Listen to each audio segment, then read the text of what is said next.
Fala, seus cristãos cansados, graça e paz a todos os santos da internet. Chegou a hora da gente dar aquela recapitulada, né? Dessa vez, nessa semana, infelizmente, não consegui postar no início da semana, então não vai ser um pontapé inicial do estudo da Escola Sabatina, vai ser uma recapitulação, tá bom? Tô tentando aqui botar as coisas em dia, tá meio conturbado aqui no canal, mais devagar a gente chega lá. Mas, enfim, sem mais delongas, sem mais desculpas, vamos logo pro assunto dessa semana, que foi muito bom. Então, a gente não podia deixar passar em branco, porque o tema já está sendo bem legal, né? Como você já sabe, a gente está estudando as 3 mensagens angélicas de Apocalipse 14, né? E hoje a gente vai falar sobre um assunto que tem muita relevância para o nosso estudo da Bíblia, para a nossa vida como cristãos, e especialmente para o tempo em que vivemos, em direção ao tempo do fim. E o assunto de hoje é o sábado dentro do contexto justamente do fim, né? Em nossas conversas aqui durante esse trimestre, né, a gente tem explorado alguns pontos importantes que ajudam a gente a entender o conceito dessas 3 mensagens angélicas, do mundo em que a gente vive, da vontade de Deus. E o sábado, como memorial da criação de Deus, aparece assim, digamos, subentendido ou subliminar, ou nas entrelinhas, como você queira dizer, mas aparece ali em Apocalipse 14 como um sinal da nossa fidelidade, do nosso compromisso com Deus, com Cristo, né? Então, o sábado acaba sendo, no Apocalipse, um elemento crucial na nossa preparação para os eventos finais, né? E aí, sobre esse assunto, eu destaquei aqui 3 pontos que a lição traz para a gente, que eu gostaria de revisar com vocês, antes da gente conversar sobre isso na escola sabatina, né, na sua igreja, aí, na sua comunidade.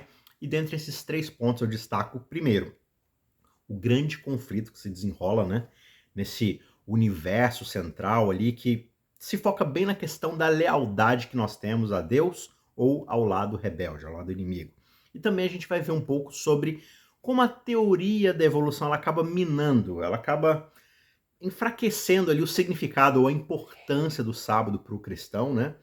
E isso acontece muito por causa da remoção da autoridade de Deus como criador, porque essa teoria justamente ela não reconhece, ou ela não busca entender, compreender assim a autoridade de Deus como criador, porque Deus não fez parte desse processo. Então, se ele não fez parte, ele não tem autoridade sobre isso, logo o sábado não faz sentido algum dentro do contexto ali, especialmente de Gênesis da criação. A gente vai conversar um pouco mais sobre isso, mas um terceiro ponto ainda que a gente vai ver é a questão de Cristo, não só como o nosso Criador, mas também o nosso Redentor e o nosso Juiz.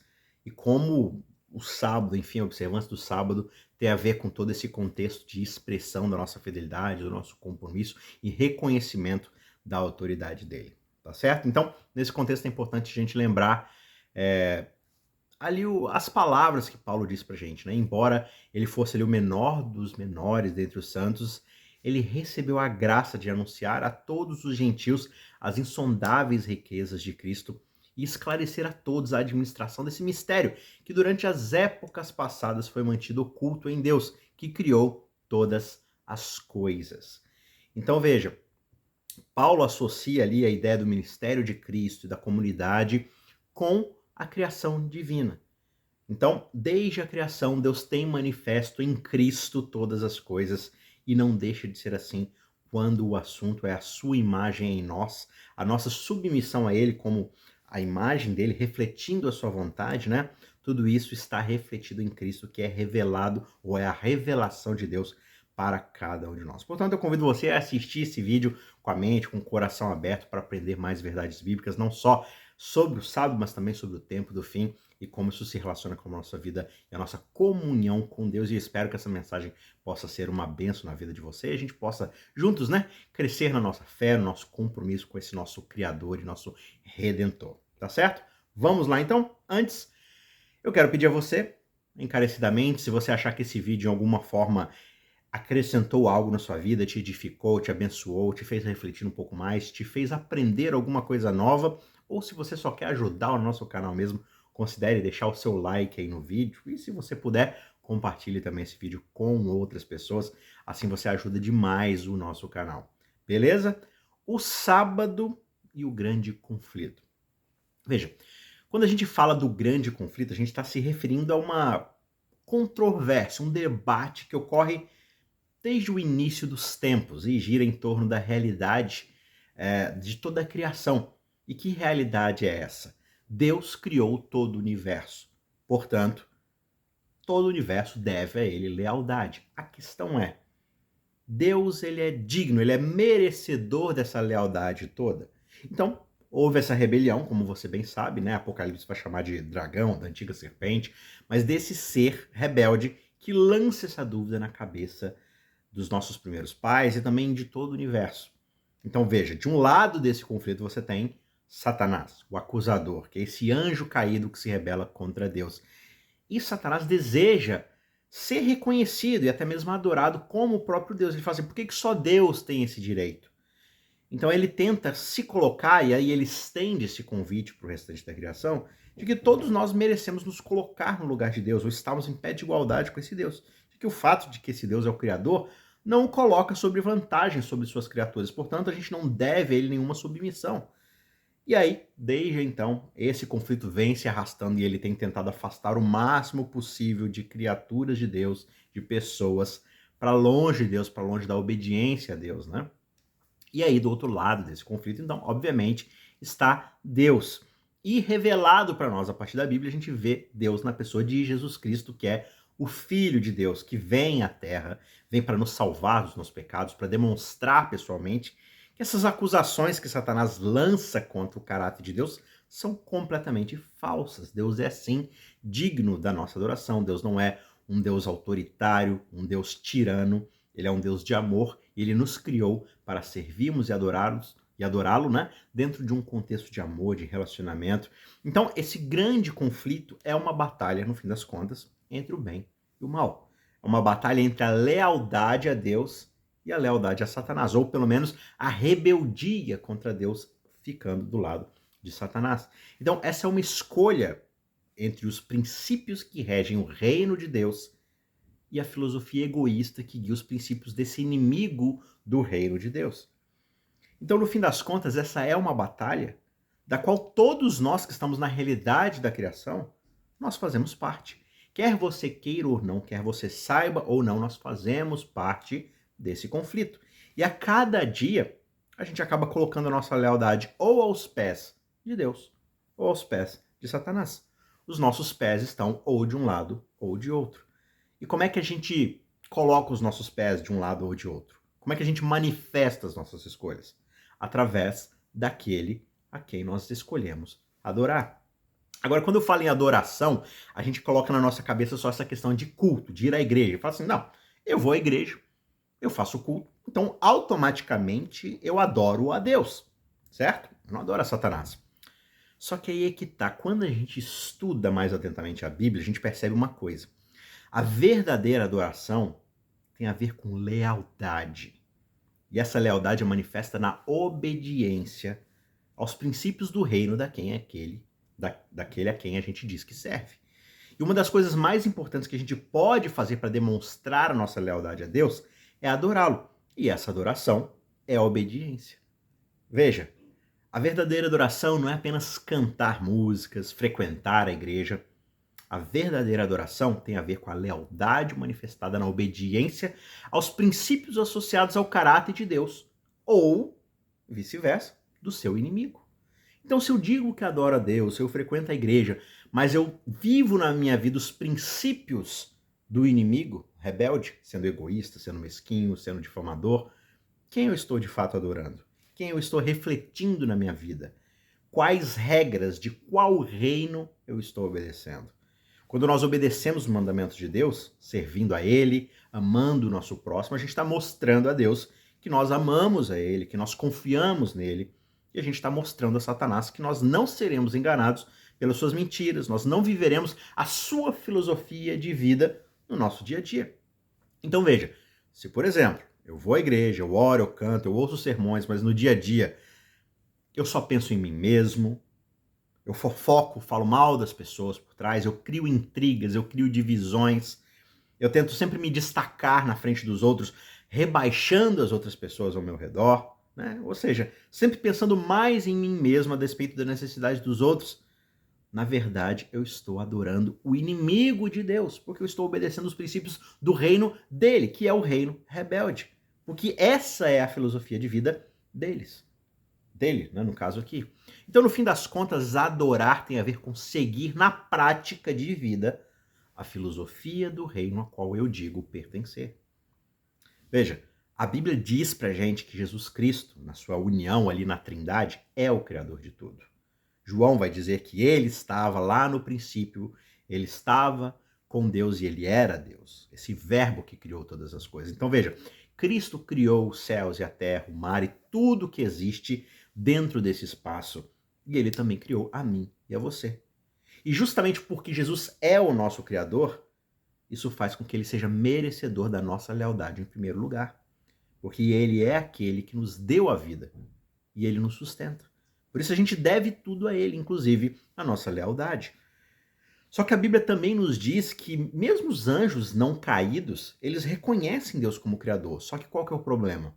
Eles se rebelaram contra esse Deus e não o reconhecem como Senhor e tampouco como Redentor.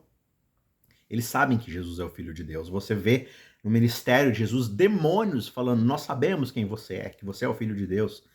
Só que esses demônios, e consequentemente a gente sabe então que esses anjos rebeldes não se submetem à filosofia do reino de Deus e tampouco ao seu reinado.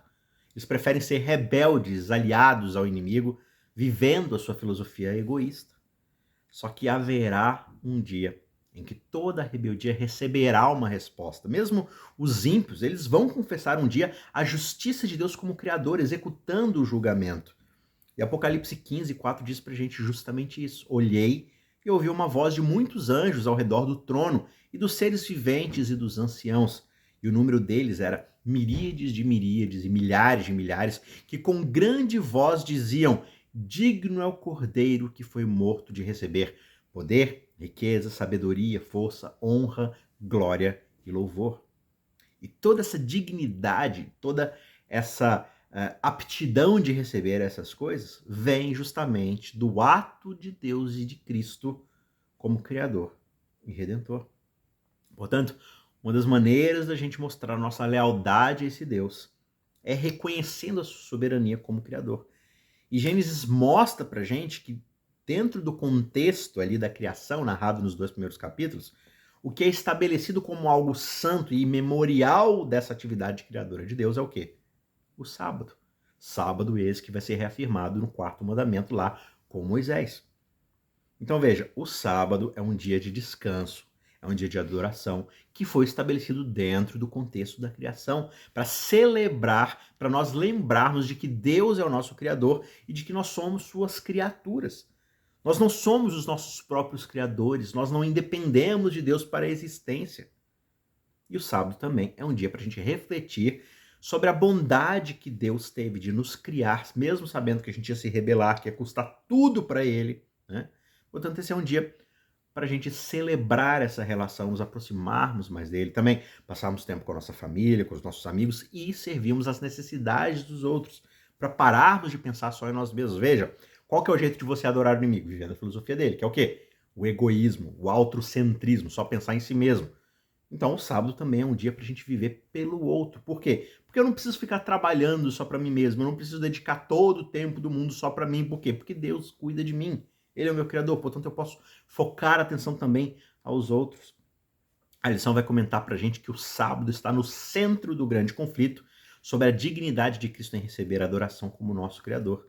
E a mensagem de Deus para os últimos dias chama toda a humanidade para voltar a adorar Cristo como Criador do céu e da terra.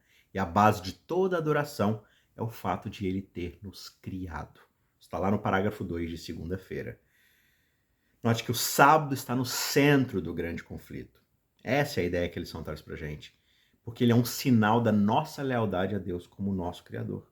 Ele é um lembrete de que nós somos as suas criaturas e nós devemos tudo a ele. Portanto, não é surpreendente que essa mensagem final de advertência a todo mundo durante o tempo de julgamento final seja justamente esse chamado para adorar aquele que fez o céu, a terra, o mar e as fontes das águas, como Apocalipse 14:7 conta pra gente. Essa mensagem final de advertência ao mundo é justamente um apelo para adorarmos a Deus como nosso Criador.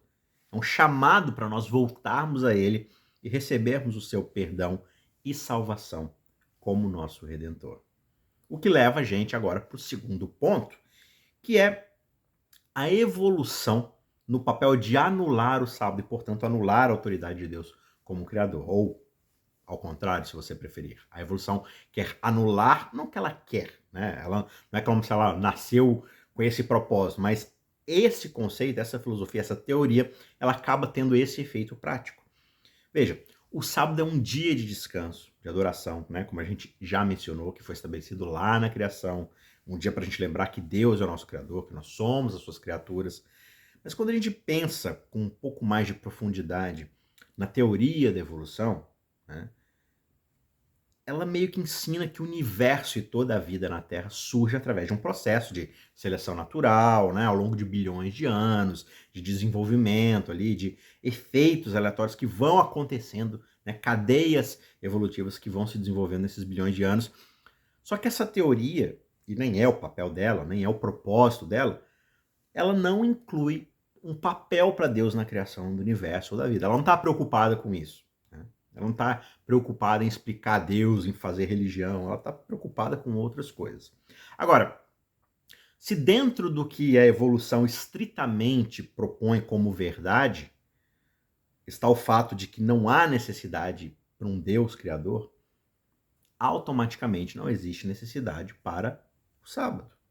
Não existe necessidade de um símbolo para lembrar que Deus é o nosso Criador e tem autoridade sobre nós, porque simplesmente ele não é o Criador.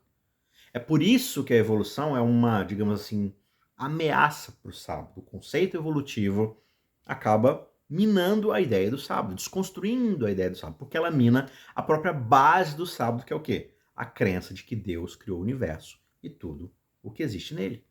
Então, adorar a Deus ali, nesse contexto, não vai envolver um conceito específico, como, por exemplo, a guarda do sábado, do sétimo dia, né?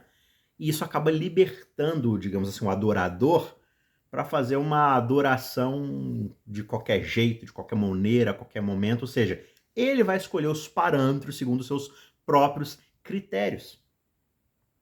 Se a evolução for verdadeira, então a medida da nossa relação com Deus, ela acaba sendo estabelecida de acordo com a nossa própria vontade. E essa é uma ideia muito perigosa, porque ela leva à crença de que nós somos os nossos próprios deuses, que nós podemos adorar da maneira que desejamos, que nós estabelecemos as bases da relação com Deus e não o contrário. E se você pensar bem, essa é justamente a própria relação de Adão e Eva com Deus a partir do momento em que eles comem do fruto. Eles buscam justamente esse conceito. Por quê?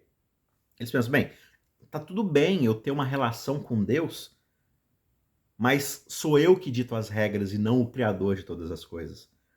E no fim das contas, comendo do fruto como eles fizeram, sou eu que defino o que é certo e o que é errado, o que é o bem e o que é o mal.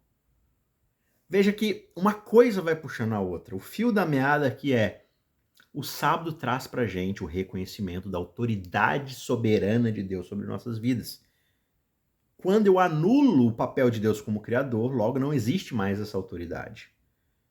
Então, ironicamente, se eu tiro a ideia do sábado do sétimo dia estabelecido por Deus como um memorial da sua criação, da sua obra criadora, e substituo por uma adoração alternativa escolhida por mim mesmo para honrar a Deus, na verdade eu estou honrando um Deus que ele não criou nada. Portanto, para que eu vou adorar esse Deus? Será que ele tem mesmo o direito de ser adorado? Então, você percebe que a gente acaba voltando no ponto de Satanás. Será que Deus é digno de ser adorado? Porque, na verdade, ele não é o nosso Criador, portanto, ele não tem essa autoridade sobre nós. Então, acaba sendo aqui um ciclo vicioso de argumentação. Tudo isso porque, se você tira o propósito do sábado, você tira o status de Deus. E tirando o status de Deus, não tem por que a gente segui-lo. Então, se a gente aceita a teoria da evolução da forma como ela é posta, né? E, de novo, a gente sabe, né, que a teoria da evolução ela não está preocupada em fazer religião, ela não está preocupada em falar nada sobre Deus, ela está preocupada em ser um modelo, digamos assim, científico para explicar lá, teoricamente, como as coisas surgiram. Só que se a gente pegar isso como uma verdade, uma cosmovisão, para o nosso conceito cristão, eventualmente a gente vai acabar abandonando a ideia de Deus como criador e, logicamente, né, o sábado não tem muita utilidade mais. Porque a gente acaba substituindo isso por nossas próprias ideias de adoração, de relação com Deus, baseado nos nossos próprios desejos, nas nossas próprias necessidades. Então Deus não é mais Deus soberano para ser adorado. Ele é só uma projeção das minhas próprias necessidades. Ele é só uma projeção daquilo que eu almejo. E sabe como é que você chama a adoração a um Deus que eu crio segundo a minha própria imagem, os meus próprios desejos? A gente chama isso de idolatria. A gente não está adorando o Deus soberano, a gente está adorando um ídolo. E esse é um resultado extremamente trágico. É por isso que o sábado é um presente precioso de Deus e a gente não deve deixá-lo ser tirado de nós.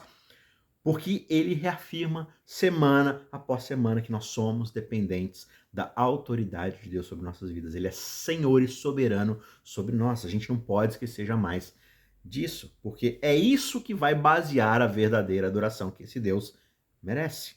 É digno. A lição vai comentar mais uma vez que usurpar o sábado do sétimo dia é usurpar a autoridade do Senhor no nível mais primordial possível, o da sua identidade como Criador e, portanto, de soberano. Então, é desconstruir a autoridade de Deus em toda a sua essência. É, de fato, buscar tomar o lugar do próprio Deus. Está lá no terceiro parágrafo de quarta-feira. Quando nós abandonamos o sábado, a gente não está apenas abandonando um dia sagrado de descanso, de adoração, mas também estamos abandonando o próprio Deus. A gente está dizendo que nós não precisamos dele, que nós podemos fazer as coisas simplesmente à nossa própria maneira. E essa é uma atitude extremamente perigosa. Ela leva a gente ao pecado da independência e, portanto, ela nos leva ao caminho da destruição. Então, se nós queremos evitar as armadilhas da evolução ali, como ela se propõe, a gente precisa se apegar justamente à ideia da adoração no sábado, porque o sábado é esse lembrete da soberania de Deus e da nossa dependência constante dele. Quando Satanás ataca o sábado, ele está justamente desafiando o próprio coração da autoridade de Deus. Porque o que poderia ser mais eficaz para destruir o memorial da criação de 6 dias do que negar a própria realidade da criação de 6 dias? E, portanto, assim, removendo a autoridade desse Deus como Criador. Satanás é um mentiroso, ele é um enganador, a Bíblia deixa isso claro o tempo todo. E o seu objetivo, dentro desse conflito, é nos afastar da verdade sobre quem Deus é. E uma das maneiras pelas quais ele faz isso é atacando o sábado. Se nós negarmos a realidade da criação de 6 dias, a gente também acaba negando a autoridade de Deus. Esse é todo o ponto. Nós estamos dizendo que Deus não criou o universo e, portanto, nós não precisamos dele. De novo, é necessário frisar. O sábado é um presente precioso de Deus e nós não devemos deixá-lo. Nós não podemos deixar que ele seja tirado de nós. A gente vai então agora para o nosso último ponto, para o nosso terceiro ponto, que é o nosso Criador e Redentor é Jesus Cristo. A Bíblia deixa muito claro, né? João ali no capítulo 1, como a gente mencionou no começo desse vídeo, que Jesus é o Filho de Deus e ele é quem criou o universo e tudo que existe nele. Ele estava lá no princípio de todas as coisas, ele estava com Deus e ele era Deus.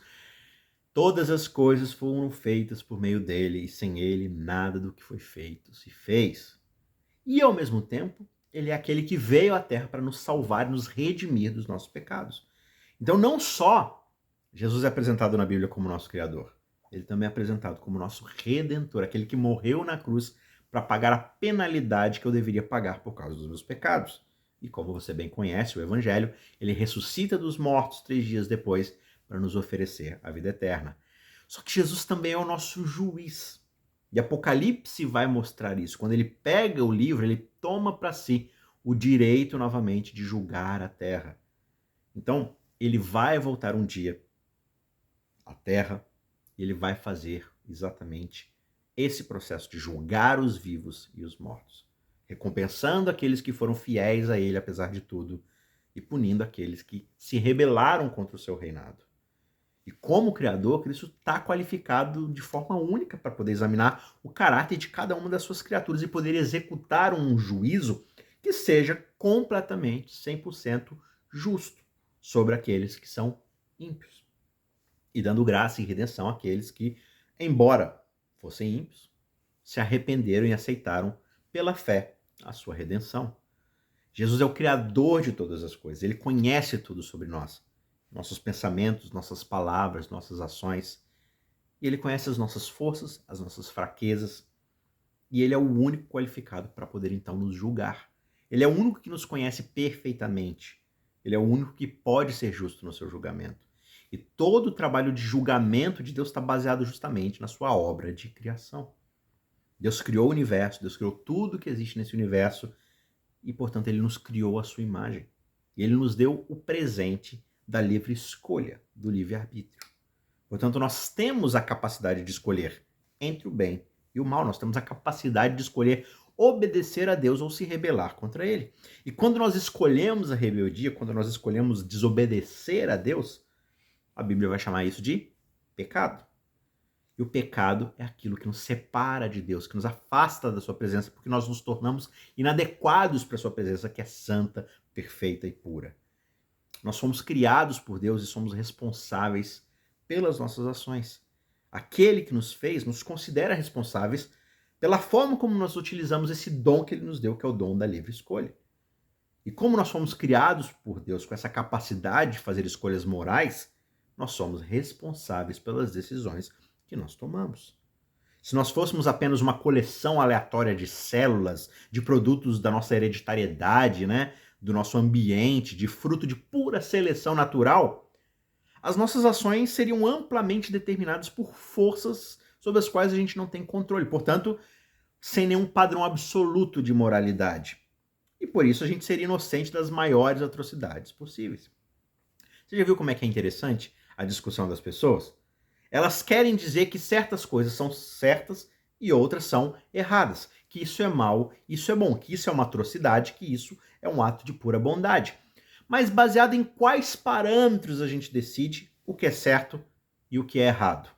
Baseado em qual padrão absoluto moral a gente é capaz de julgar o que é bom e o que é mal? Você precisa de uma autoridade, de uma questão superior moral que seja capaz de poder julgar isso. Quando a gente nega a Deus, quando a gente nega uma autoridade divina acima de todas as coisas, a gente está negando um padrão absoluto moral. Então, por exemplo, se você abraça completamente a teoria da evolução e coloca que nós somos fruto de pura sucessão de seleção natural, logo você não tem um padrão moral para julgar o que é certo ou errado. O que é certo? Sobreviver a qualquer custo. Se adaptar ao próximo passo evolutivo para manter a sua espécie, o seu DNA continuando. Portanto, não existe isso de ser mal. Isso é pura invenção social, isso é um contrato social, isso é só uma forma que a gente estabeleceu para a gente viver em paz. Mas, de fato, não é um padrão absoluto moral. Mas isso acontece quando a gente tem um Deus criador que é dono de todas as coisas e, portanto, ele é capaz de julgar todas as coisas. Nós somos responsáveis pelas nossas ações perante esse Deus. Nós somos responsáveis pelas escolhas que nós fazemos. Nós não podemos culpar as nossas circunstâncias ou os nossos genes por causa do nosso pecado. Nós somos responsáveis pelas nossas próprias ações e decisões, pelo nosso próprio destino. E em Deus e seu poder como criador e definidor do bem e do mal, a gente tem exatamente esses absolutos morais que regem a sua criação e debaixo deles nós somos responsáveis por obedecer ou nos rebelar contra esse padrão. Como um memorial expresso dessa obra criadora e redentora de Deus, então, o sábado do sétimo dia acaba sendo uma demonstração muito adequada dessa fidelidade no tempo do fim. Tem textos como Êxodo 31, 13, Ezequiel 20, 12, falando desse sinal do sábado na nossa vida como um ato de fidelidade a esse Deus. O sábado, então, ele se torna um dia não só para lembrar que Deus é o nosso Criador, mas também para exaltar que Ele é o nosso Redentor. Que Ele nos tirou da escravidão, não só do Egito, mas do pecado, e nos redimiu para si, para sermos obedientes a Ele, vivermos nessa relação da sua autoridade e do seu senhorio sobre nós. O sábado também é um dia para a gente se preparar para o fim dos tempos, é um dia para a gente refletir sobre as nossas vidas e se certificar de que a gente está pronto para encontrar com Deus, né? O sábado é semanalmente um constante lembrete. Será que eu confio em Deus como sustentador e mantenedor da minha vida? Ou eu busco fazer as coisas do meu próprio jeito, confiando apenas na minha força de trabalho, no poder do meu braço para resolver as coisas e cuidar de mim mesmo? Será que eu acredito que se eu ficar 24 horas sem cuidar de mim mesmo, o mundo não vai explodir, as coisas não vão parar, as engrenagens do universo não vão parar e eu não vou ficar desamparado? Novamente a lição vai comentar: a nossa aderência ao sábado do sétimo dia demonstra a nossa crença de que Jesus é digno de ser adorado como o nosso Criador. Revela a nossa aceitação de sua lei, dos 10 mandamentos, como princípios divinamente inspirados para vivermos plenamente. Porque a lei é o fundamento do governo de Deus e uma revelação do seu caráter. Ele se torna o padrão de julgamento. A nossa fidelidade ao mandamento do sábado é um reconhecimento do nosso compromisso de viver vidas obedientes a ele. Está lá no quarto parágrafo de domingo. Quando nós guardamos o sábado, a gente está demonstrando a nossa crença em Jesus Cristo. A gente está mostrando que nós aceitamos a sua autoridade e que nós estamos comprometidos em viver vidas obedientes. O sábado é um presente de Deus. É um dia para a gente descansar, adorar e nos preparar para o fim dos tempos. Então, que nós possamos ser fiéis na adoração a esse Deus, dedicando o nosso tempo sabático para mostrar a Ele o amor pelos seus princípios e a devoção, a submissão ao seu reino. Concluindo então, o mandamento do sábado acaba sendo um selo dos 10 mandamentos, porque ele identifica quem Deus é, ou seja, ele é o Criador, confirma o território sobre o qual ele governa, que é tudo aquilo que ele fez, ou seja, absolutamente tudo, e revela então o seu direito de governar. Por quê? Porque ele criou não só o espaço, mas as criaturas que ocupam esse espaço. E o dragão, Satanás, sabe muito bem disso. Ele sabe que se ele conseguir fazer com que as pessoas deixem de lado o mandamento do sábado, posteriormente isso vai acabar minando a autoridade de Deus e o seu direito de governar a sua criação. É por isso que Satanás trabalha tanto para fazer as pessoas acreditarem que o sábado não tem nenhuma importância, que é coisa lá do Antigo Testamento, que já perdeu sua validade. Ele tenta convencer as pessoas de que a gente pode adorar a Deus simplesmente da forma como a gente bem entender, no tempo que a gente bem entender. É claro que Deus deve ser adorado a todo instante, a todo momento. Mas o sábado tem um papel importante no nosso imaginário, na nossa cosmovisão, na forma como a gente vive, porque ele nos lembra que nós não vivemos apenas para nós mesmos e que nós não somos independentes desse Deus Criador. A verdade é que o sábado ainda é muito importante, porque ele é um dia para a gente lembrar que Deus é soberano sobre as nossas vidas, não só como Criador, mas também como aquele Redentor que pagou o preço pelas nossas vidas. É um dia para a gente descansar e adorá-lo e nos prepararmos, então, para o encontro com ele, finalmente, um dia. Então, que a gente não seja enganado pelas mentiras de Satanás, né? Que a gente possa ter fidelidade para guardar o sábado e mostrar o nosso amor por Deus, obedecendo seus mandamentos. Que Deus te abençoe, que você tenha um excelente sábado e a gente se vê na semana que vem. Tchau, tchau.